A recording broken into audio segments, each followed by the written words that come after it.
Hey everybody, Sam Kavaris in the Nimnik Chevrolet Sports Update.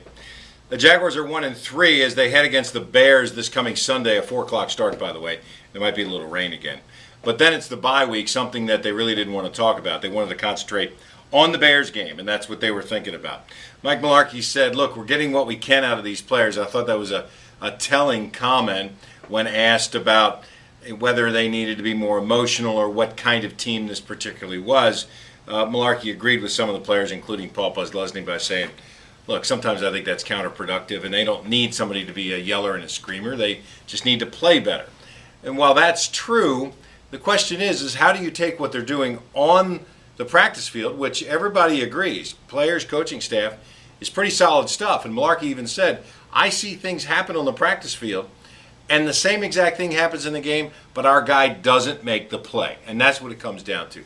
For years and years, when you watch the National Football League as a fan, and then if you study it as somebody who works in the business, you realize that the winning teams are the ones that have playmakers, guys that can make a play. As Tom Coughlin used to say, guys that play above the X's and O's in some of the plays of the game.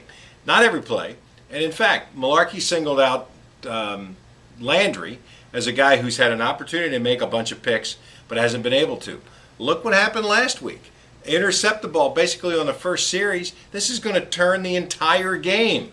Fumble, they get the ball back, and they regain their confidence and move on. You've got to make a play occasionally. Not just play your position, not just make sure you're in the right spot, but make that play that is a game-changing play. Because in the NFL, when you're getting on average about 60 offensive plays a game, whole game turns on 2 of them. This turnover and that touchdown instead of a field goal can be the difference between winning and losing because the talent level is so close. The Jaguars would seem to be a decided underdog Sunday, but certainly we've seen the Bears fall apart. We saw that on a nationally televised game earlier this year. And when Jay Cutler starts to go south, he just goes south.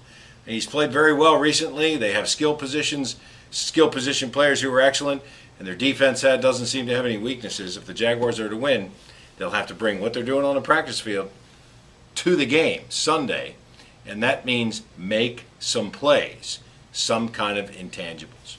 It's a great weekend for college football. Georgia lost their top receiver, but has to go on the road to play against South Carolina in a game that will go a long way to determine who's going to win the SEC East. And Florida takes on LSU at home in a 3:30 start.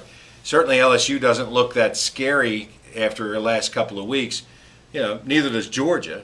But Florida, undefeated in the conference, now looking to continue that run against LSU. This is a pretty good weekend for college football and football in general.